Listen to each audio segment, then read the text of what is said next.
энэ хэлцээрийг дэмжиж байна. Бид уул уурхайн бүтээгдэхүүнээс өөр бүтээгдэхүүнийг илүү экспортлог болох хэрэгтэй байна. Үйлдвэрцэн улс болох хэрэгтэй. Тэр хэрээрээ ажлын байр нэмэгддэг, иргэдийн орлого сайжирдаг, хөдөө аж ахуйн салбар хөгждөг. Нөгөө талдаа засгийн газар үндэсний аж ахуйн нэгжээ, үндэсний үйлдвэрлэгчдэд дэмжиж хамгаалах ёстой. Тийм үүрэгтэй. Евразийн эдийн засгийн холбооны энэ худалдааны хэлэлцээрийн агуулгаас доорх зүйлсийг тодруулъя. Нэгдүгээрт махан бүтээгдэхүүн зэрэг 367 нэр төрлийн барааг татваргүйгээр экспортлох боломж нээгдэх юм байна. Үүнийг үндэсний үйлдвэрлэгч маань боддоор ашиглаж чадах уу? Оросын холбооны улс, Беларусь, Казахстан, Армени, Киргиз эдгээр 5 улсын стандартыг нь хангах чадамжийг нь үнэлсэн үү? Энэ бүтээгдэхүүний жагсаалтыг боловсруулахдаа үндэсний аж ахуйн нэгжийн оролцоог хэрхэн хангасан бэ? Мөн махны экспортын квотын бодлого гэж байгаа. Цаашид энэ хэрхэн өөрчлөх талаар салбарын яамнаас нас байр суурийг мэдмээр байна. 3-дугаарт Галийн тухай хуулийн 29-1-10-д зааснаар итгэмжлэгдсэн аж ахуйн нэгжүүд энэ хэлэлцээрийг ашиглах боломжтой юм байна. Галийн цахим хуудаснаас харахад энийг нь 2 хоногийн дотор олгодог гэж. Гэхдээ ажлын байрны шалгалт хийх зэрэг их олон шат дамжлагтай юм байна. Яг энэ 2 хоногт багтдаг уу? Одоогийн байдлаар хідэн аж ахуйн нэгж энэ итгэмжлэлийг авч чадсан байгаа вэ? Тараг, зөгийн бал, төмс, янжуур тамхи, савн шампунь, дээрээс нэмээд цемент, хаалга цонх зэрэг барилгын материалын бүтээгдэхүүнүүдээс энэ галийн татваргүйгээр хөнгөлөгдөж орж ирэх юм байна. 50% хөнгөлөлттэйгээр бяслаг, тодорхой квоттойгоор өндөг, Улаанбуудаа зэрэг дотоодод үйлдвэрлэх боломжтой ийм бараанууд дээр импортын галийн татврын хөнгөлөлт үзүүлэх нэ. Энийг үндэсний үйлдвэрүүдийн өрсөлдөх чадварт хэрхэн нөлөөлөхийг яаж тооцсон бэ? Хүнсний хувьсгал, хөгжлийн банкны зээл, жижиг дунд үйлдвэрлэлийг дэмжих сан гэд баялаг бүтээж байгаа энэ хүмүүсийгээ бид нэр сүүлийн жилүүдэд дэмжиж ирсэн. Энэ бүтээгчдэд дэмжсэн бодлого энэ хэлэлцээр хэрхэн нөлөөлөхөөр байгаа вэ гэдгийг үнэлсэн үү? За энэ холбооны 5 улстай хийж байгаа худалдааны алдагдал 97% байгаа. Тэгээд цаашдаа бид нэр 3-6 жилийн хугацаанд алдагдлаа яаж буурахаар тооцож байгаа юм болоо? Гэрээгээ дүгнэхдээ 3 жилийн дараа биш, 1 юм уу 2 жилээр дүгнээд эдийн засгийн байнгын хороонд энэ хэлэлцээр хийсэн үр дүнг мэдээллийг хөргүүлж өгөх боломжтой юу? За хамгийн сүүлийн асуулт. Татвараа хөнгөлж байгаа болохоор манай галийн орлого буурна хаа. Энэ эрсдлийг хэрхэн тооцож байгаа вэ?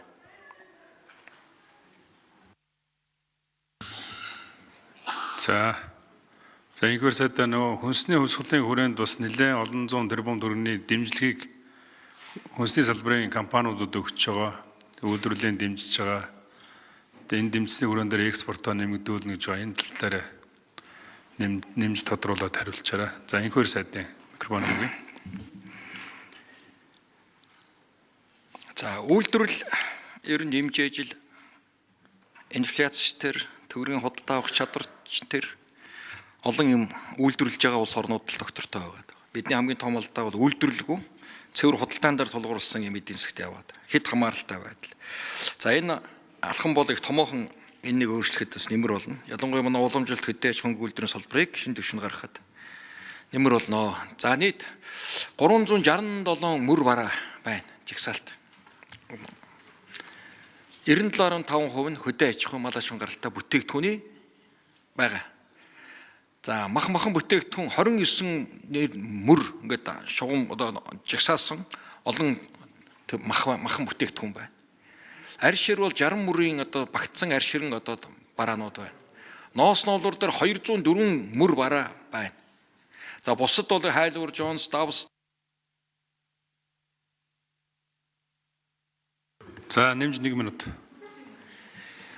Бусад буюу гээд Джонс, Давс зэсгээд нэг 9 бараа байна. Ер нь нийт 99.1% буюу 364 мөр барааг бид нар шууд 15-50% татврыг тэгдүүлж байгаа. Шууд үрдэн. Тэгэхээр махан дээр ялангуяа таасуусан махан дээр манайх бэлэн байдал хадгалагдсан.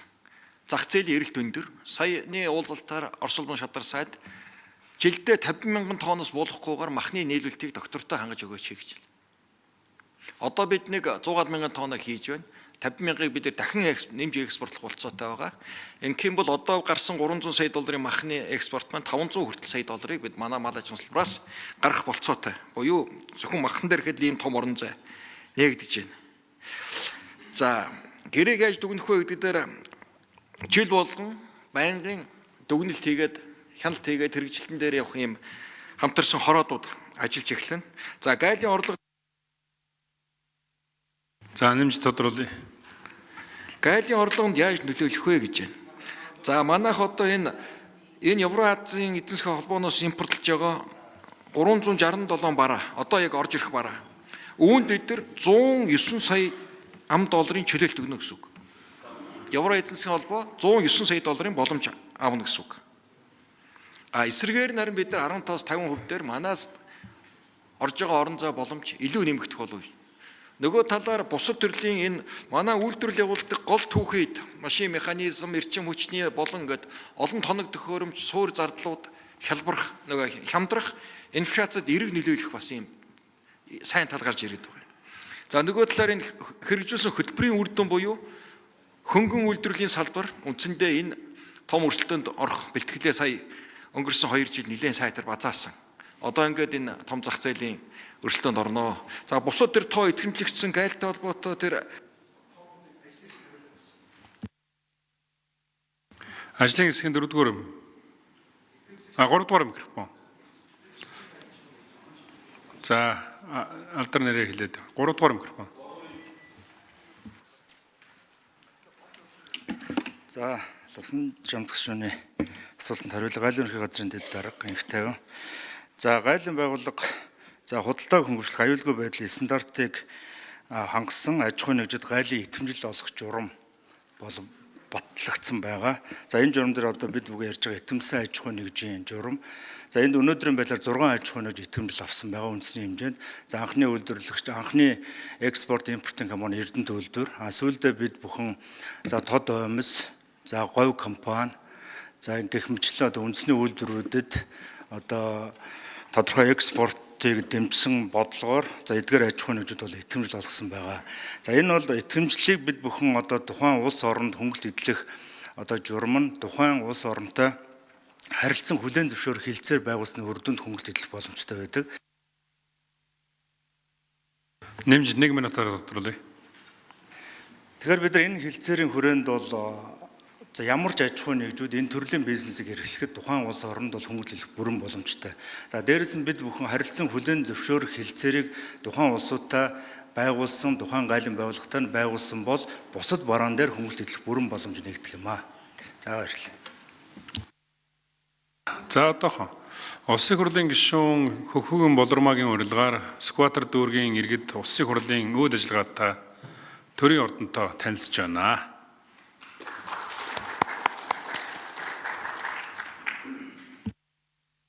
За Бадамсрын сайд тодруулж хариулъя.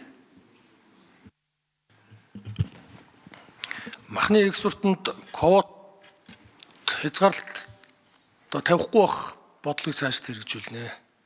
Яг гэвэл малчид бол мах үнэтэй байх, түүхийд үнэтэй байх энэ боломжийг л бүрдүүлж өгөөч. Тэгээ бусд нь бол одоо бид ажиллаж хөдөлмөрлөё гэдэг зүйлийг хэлж байгаа. Тэгэхээр одоогийн үргэлжилж байгаа энэ бодлогыг цааш үргэлжлүүлж ажиллах болно. Баярлалаа. За Лувсан жамц гишүүн тодруулъя. Баярлалаа, их том боломж нэгдэж байгаа юм байна. Нөгөө талдаа бас одоогоор энэ итгэмжлэгдсэн аж ахуйн нэгжүүд маань 6хан байгаа юм байна. Энийг бид нэр баг жилийн дотор 100 хүргэнэ гэсэн зорилтуудад тавих ёстой гэж бодож байна. Тэгээ энэ гадаад хэргийн яам бас энэ дэр нягт хамтарч ажиллах ёстой. Бид нэр Японтой эдийн засгийн чөлөөт худалдааны хилцээр хийгээд одоо 10 жил болж байна. Худалдааны алдагдал нь 99% таа байгаа. Тэгээ үндэсний аж ахуйн нэгжүүд маань экспортлж чадахгүй байгаа. Тэгээд яг бүтээгдэхүүний сурчлалын ихлээр элчин сайдын яамдууд нь бас бүрэн дүрэн ажилтдаг хэсгийг сайн мэдэхгүй байна. Тэгэхээр энэ зүйлүүд дээр аль аль яамдууд нь анхаарал явах ёстой гэж бодож байна. Бадамсрын сайдад баярлалаа. Экспорт хийх боломжийг нээж өгчөөд махны үн өссөн болохоор экспортлохыг квот тогтоолоо гэд зөрчсөн өөрсдийнхөө бодлогоос ухарсан шийдвэрүүд гаргаад идэг зүйл сүүлийн жилүүд байсан болохоор энийг тууштай байгаасаа гэж хүсэж байна. Тэгээ саяны нөгөө үндэсний аж ахуйн нэгжүүдийн оролцоог хэрхэн хангасан бэ гэдгийг манай худалдаа хөлжрээр үйлдвэрийн танхимаас хариулах болов уу?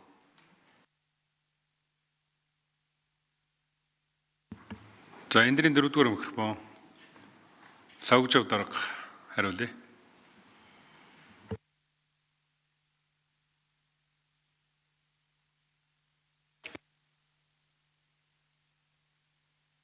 Байна уу? За. Асуудал бол энэ гэрээ соёрхон батсны дараа бол энэ засгийн газар хооронд танхим хоорондын техникийн асуудлууд бол яригдана. Дараа нь бол яг энэ аж ахуйн нэгжүүд өөрсдийн зах зээл дээр ажиллах нь бол тэр аж ахуйн нэгжүүдийн өөрсдийн бас ажил юм байна нэгдүгээрт. Хоёрт нь бол манай ерөнхийдөө бол biz гадны дуршлагаач содын зах зээл рүү гарах дээр ялангуяа энэ хүнсэн дээр энэ брэнд бүтээгдэхүүнийг нэг нь нөгөөгөө дагаж гардаг тэр механизм би ашиглах сайн болов уу гэж боддог. Одоо жишээ нь мах консервсэн бүтээгдэхүүн 18% дотортой бас Орос улбаны улс руу. Тэгэхэд манай тааш тэрэггээд компани болвол тасралтгүй сүүлийн хэдэн жил бол энэ экспорт хийж чадж байгаа. Одоо бол бид нар энэ нэг гарч чадсан тэр сувгаараа ашиглаж бусад энэ махны консервийн компаниуд нэг шугамар гарвал брендийн талаас ч хэмнэлттэй нэг болсон брэндээр бол бүрэн цаашаа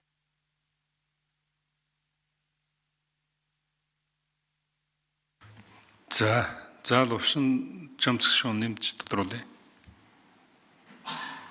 Лавгжав дарга миний асуусан асуулт болохоор энэ 397 нэр төрлийн барааны бүтээгдэхүүн те манахаас гаргах импортер айлаас орж ирж байгаа бүтээгдэхүүнүүд энийг боловсруулахдаа үндэсний аж ахуйн нэгжүүдийнхээ оролцоог яаж хангасан бэ? Хэдэн аж ахуйн нэгжээс хэдэн удаа санал аваад хэдэн удаа хилцүүлэг хийгээд тэгж сайжруулсан гэсэн тийм агуулгыг асууж байгаа.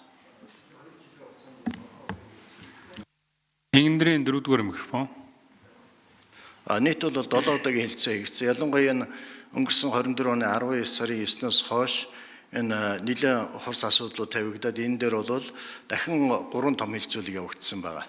Тэр үедээ бол 400 аж ахуйн нэгжийг бол хамруулсан байгаа. Ялангуяа хүнснийхэн бол бүгд хамрагдаж тэр 20 хэдэн бүтээгдэхүүний ковод тогтоох юу яах нь бол дандаа манай хүнсний компаниудаас гарсан саналууд юм байгаа. Тэрийг бол тухайн яам намын газар бол үндэслэж хийгдсэн байгаа. Баярлалаа. Инквайр сайд нэмж тодруулъя. Махны экспортоор сүүлийн жилүүдэд экспортыг нэмэгдүүлэх бодлогыг л авч явуулсан. Ямар нэгэн хязгаарлалтын бодлого яваагүй. Лувсан дарга шүү. Үндсэндээ экспортыг бид нэр 3 жилийн дотор бараг 20 дахин сайрууд 30 дахин нэмж чадсан. Дэлхийн 17 оронд гарч байна. Өнөөдөр Вьетнам, Ойрхот оронд, Иран, Ирак, Сир, Азербайджан, Казах, Узбек гээд зах зээлийг сайн хэлсэн шүү. Олон жил Монголын төр засаг мах гаргахыг мөрөөдж ирсэн, хүсэж ирсэн. 10-20 сая доллароос гэтэрч үзээгүй байхгүй юу? Одоо 300 сая доллараар тогтмол хийдэг болчиход байна шүү дээ. Одоо Орос улбаны улс 50,000-аас доошгүй авъя гэж байна. Манай махны экспорт 500 сая доллар руу очино. Энэ маань өөрөө нөгөө сүргийн бүтцийг зэгцлэх, бэлчээрийн даацыг тааруулах, мал аж ахуйг хөгжүүлэх, нөгөө сонирхлыг малчтын орлогыг дэмжих бодлогоч нь экспортон дээр л явж байгаа. Ийм ажлууд хийгдсэн. Яг юм тодорхой тоо хэлэх юм бол яг өнөөдрийн байдлаар Орос улбаны улс хүрээ махан дээр 50% татвар тавьж байгаа. Адуу хонь Ямааны махан дээр 18% татвар тавьж байгаа. Энэ бүх зүйл чинь бүгдээрээ тэглэгдэнэ гэсэн үг. Өөрөөр хэлбэл өнгөрсөн 20 гаруй жилийн хугацаанд Бразил, Аргентин болон одоо Австралиас импорт хийдэг тэр олон компаниудын лоббигоор манай татварыг ийм өндөр хэмжээнд болгож санкцийн хэмжээнд аваачсан гэсэн үг. Тийм учраас энэ одоо хэлцээрийн хүрээнд уламжлалт махны зах зээл илүү сайн түвшинд хүрэх, өөрөөр хэлбэл одоо тэр санитар ветеринарны одоо ажлууд бүгдээрээ илүү хурдан шуурхай хийгдэх юм боломж нь бүрдэж байгаа гэдгийг хэлье. За ингээд Далайн Батбаяр гишүүн асуулт асууж үг хэлнэ.